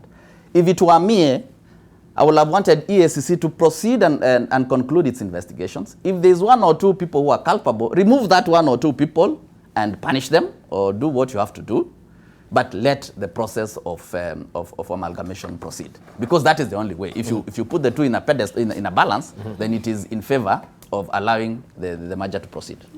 So in a way, you think EACC should not have stalled this process? They should have done the let them do the investigations. Yeah, you should not stall the process of merging. Because when you look at the goods vis-a-vis what is happening, because the allegation of maybe the way the deal was brokered, that means two people may have sat and maybe one or two, maybe money may have exchanged. I don't have the details about that. So what really happens is that have those people charged in court, recover if at all there is an unjust enrichment from one end and deal with it, but allow the process to go on. Yeah. Right. Just to add. We'll come to it. Okay. Yeah, just continue. We'll come to James Mreu. Okay. Now, this is actually something that concerns a lot of Kenyans. And, I just wish personally that this merger had taken place and can be allowed to take place. Why? Because it's important that we kill the monopoly of Safaricom, one. Secondly, you heard that, the misappropriation might have taken place during the privatization period. Yes. Which also takes us back to where Kenya is and the Kenyan values that we have, that when we are doing anything towards bettering anything, we must also misappropriate in the process. So I would agree with my panelist here, my friend, that it's important that this merger is left to continue. Let's pick the people that have misappropriated, if they have misappropriated anything, to answer for it. Now, if you remember, Telecom had unveiled a very, very comprehensive report on the brand merger. And if you remember, 500 employees were going to be sent on an early retirement. So there are so many stakes there. What will happen to this staff, first and foremost? Yes. And when you look at now the store, what does it mean? It's more roses and more roses. So we should really, be able to determine where the problem is, arrest the problem or continue the investigations, but let the merger go. We also need to kill this monopoly of Safaricom and make telecommunications a bit cheaper in this country. Yeah. All right, James Mreu. I don't know. I need to just comment first about the acting capacity, because really... The acting, so we go back. Yeah, because you sort of skipped me on that, and I had something I said Kwame should wind up on it because I didn't ask. I had something that I wanted to say, because today we have enough actors in Hollywood. And I want to say this. If you want actors, take them to Hollywood. Because here in this country, if Hollywood was looking for actors, they would probably come here. There are many people, and I've seen every institution where there is an acting CEO, an acting board, or a temporary board, or whatever it is, they all underperform. That is the bottom line, because you're sitting there, you don't know when you're making the right decision or the wrong decision, and you're at the mercy of the board or the appointing authority, because if you don't pass this voucher, then your job is on the line. So it is a very unfortunate state of affairs in this country, and it continues to permeate across the whole country. So we must clip that culture and stop that, and within 6 months, you're either confirmed or fired. Simple and straight. Now, if you look at the merger between Airtel and Telkom, in this same place, we talked about reading the signs of time. If you remember, in my growing years, Kenya Post and Telecommunication was a monopoly that should today be enjoying the space where Safaricom sits. They failed to plan, they failed to see the future, they failed to change with time. So today they are looking for a limping partner somewhere else because they failed to plan themselves. And you cannot pretend that they did the right thing in the underperformance that they are going through. If you look at the merger between KCB, you cannot have two lame people or two blind people trying to help each other. If you look at the merger between KCB and NBK, it's a strong bank holding hands with a weaker bank and trying to bring this bank and use its assets to grow the banking networks. Look at the merger between CBA and NIC Bank. Two strong banks coming together to form a strong bank. But if you look at how this country has also treated the parastatals, like Kenya Airways, for example, how much money, public money, has been pumped in to try and make it sustainable, to try and instill some life in it. It is still going to fail because we are not addressing the real problem.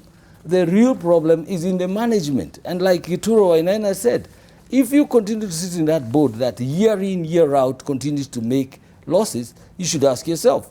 If you look at our competitors, Ethiopian Airways, which runs some of the cheapest tickets around the region, they are making profits every day. If you look at Rwanda Air that came into the space just recently, they used to use our Airlink aircraft when they didn't have their own. Today they are a profitable institution. So here we are looking at institutions in this country that continues to fail with the full glare of the public. And my parting shot would be, if the public is not involved when you're dealing with a public institution like the Telkom or Kenya Airways, the public participation is not fully carried out. I don't mind this merger being stopped. I don't mind the big stop, let's get it right. Because the public has not participated. And it is in that public participation that emerging issues such as what we are having now are brought out to the fore. But if you don't allow the public to participate and you do it behind the scene, let it stop. Even in weddings, they say, you either speak now or forever hold your peace. People did not speak in these mergers. You have 21 days to protest. Yes, but they don't allow that. You do it behind the scene, let it be brought down, let us start from scratch, and let's get it right. All right. But we can wind up, we'll come to you, Rachel. We can actually try and look at what is happening with NBK shares, or also maybe the merger that we were talking about, because in today's Business Daily, NBK shares have only 2 days to trade at NSE. But we saw also Parliament at some point were coming to protest, the takeover between KCB, that takeover of KCB taking over NBK. And panelists were saying also Parliament were overreaching on this because they have no mandate at all. What is your take, Kwame? No, I mean, I don't think that they have no mandate. Parliament was not wrong to question, but I think what they were questioning is the valuation that was done as KCB was taking up NBK. There's no doubt at all. NBK is a bank which for a long time survived on a blast of PR, but was doing really, really poorly. So because part of it, and a huge part of it, is actually public investment and owned by institutions such as NSSF and the government of Kenya itself, and the bank itself has been saved quite a number of times by public money. Parliament's interest in how that public investment was being run was legitimate.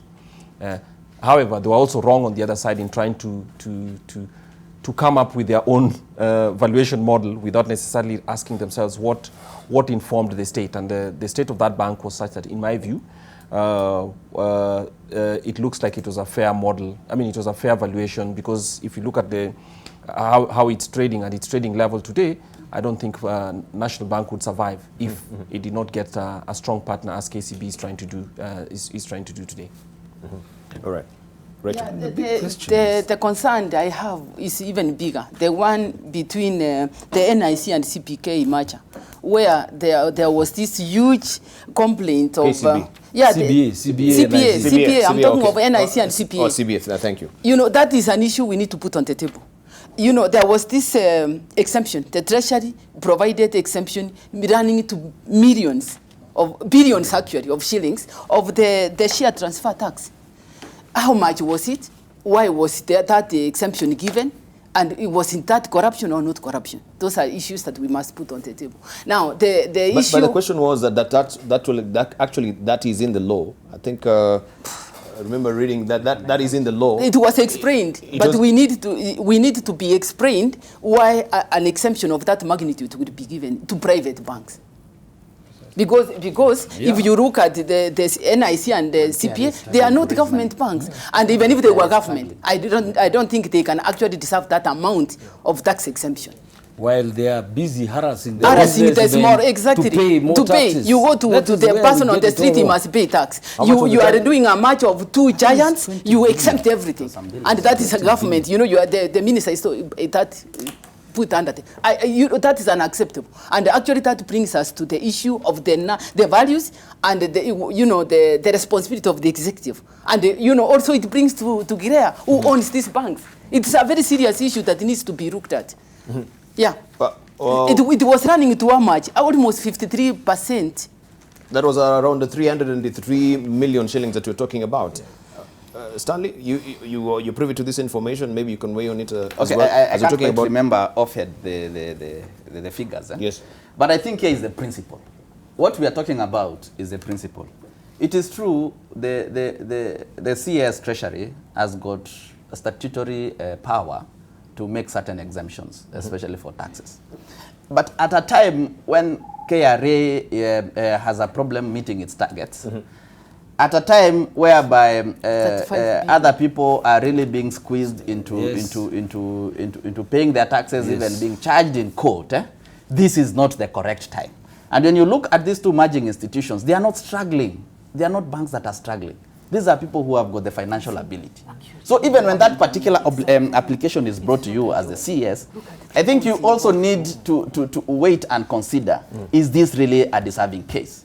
If, for instance, they may not have been able to pay the entire tax at once, maybe it will affect their book, allow them to pay them over a period. But the issue is that you cannot just have a blanket exemption while the country is actually struggling to raise revenues from taxation. And other indigenous Kenyans are actually being taken to court. The criminal aspect of tax management is being applied on them, at the risk of even shutting down their businesses, because these are the people who operate those particular businesses. I think it's an issue of principle. Rotich's tenure also checkered with all this, things come to the fore right now. I've just Googled the figures. 350 million tax waiver. Yes. The merger of these two banks is bringing a capital base, an asset base of 466 billion between the two banks. Think about it. So really, it's a question of, I don't know whether it's biblical, because they say those who have more shall be added unto them. Because really, here is a situation where, yes, because here we are chasing taxpayers, tax creators. Yes. Tax creators like Keroche and other people who are creating tax, and here are people who are being given exemptions that they don't actually deserve. For me, that is a no. And again, we are back to the same story. Applying the law. The question would be then, how do you merit to get this as exemption? Maybe that is a question we need to address. Let me just bring this home. As you're winding up. If you look at the merger between KCB and NBK, if such a waiver is given, it merits that this weak bank that has not been able to pay, you cushion KCB to be able to handhold this and be able to move on. But here are two strong banks, and you're giving this blanket exemption. I wonder how much exemption the KCB NBK merger will be given. Right. And how much the Commissioner General is expected to collect from this. In fact, the issue, you've asked a question, who determines this particular, or what are the bases? The first thing is a discretion. And secondly, I dare say, is whoever is pushing for that exemption. All right. In fact, in my instance, the people like Keroche, we have situations whereby investors are actually given tax holidays and all that. They should. The people like Keroche and Patrick, These are people actually who deserve this particular exemption. Right. We should be winding up right now. Yes. Kwame, yeah, briefly. Also, this will serve as your closing statement. Yes, I will. Thank you very much. I actually believe, well, it's a tax waiver of 350 million is significant, whatever the asset base of these companies in. But it's also not true. According to Chapter 12 of the Constitution, the Cabinet Secretary does not have individual discretion to give a tax waiver. The only institution that can give a tax waiver is through Parliament, through an act of law. And the way this was hidden was through a tax notice, or rather through a legal notice which said that this waiver was given.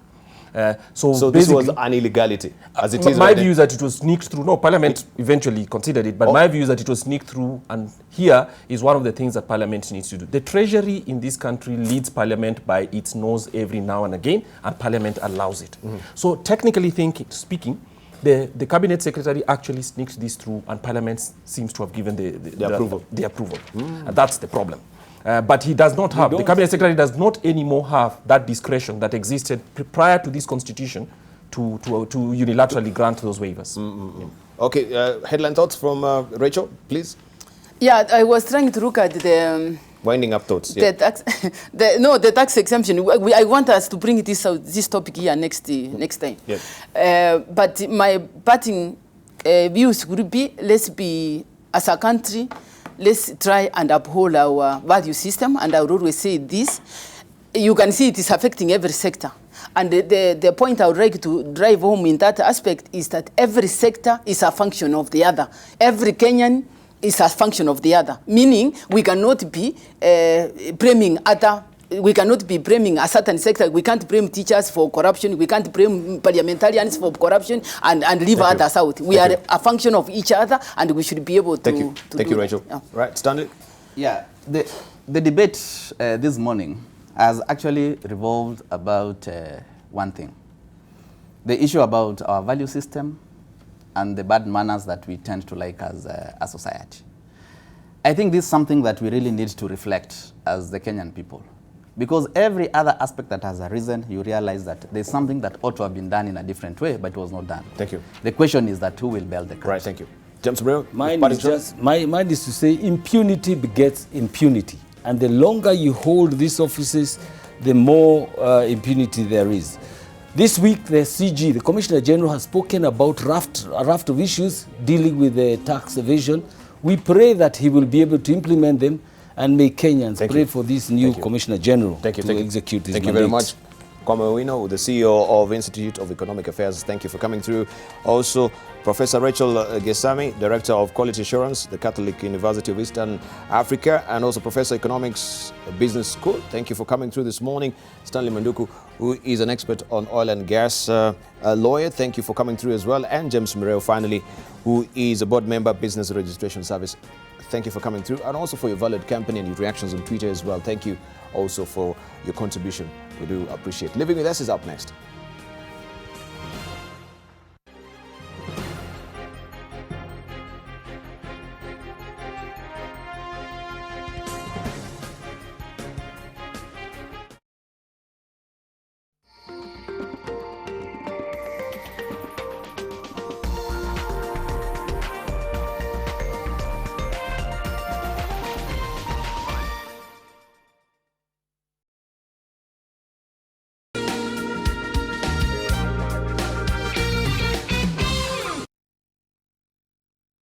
Apply now for our September intakes in engineering, business administration, purchasing and supply management, accounting, journalism and mass communication. Eldoret Technical Training Institute. Growing reputation.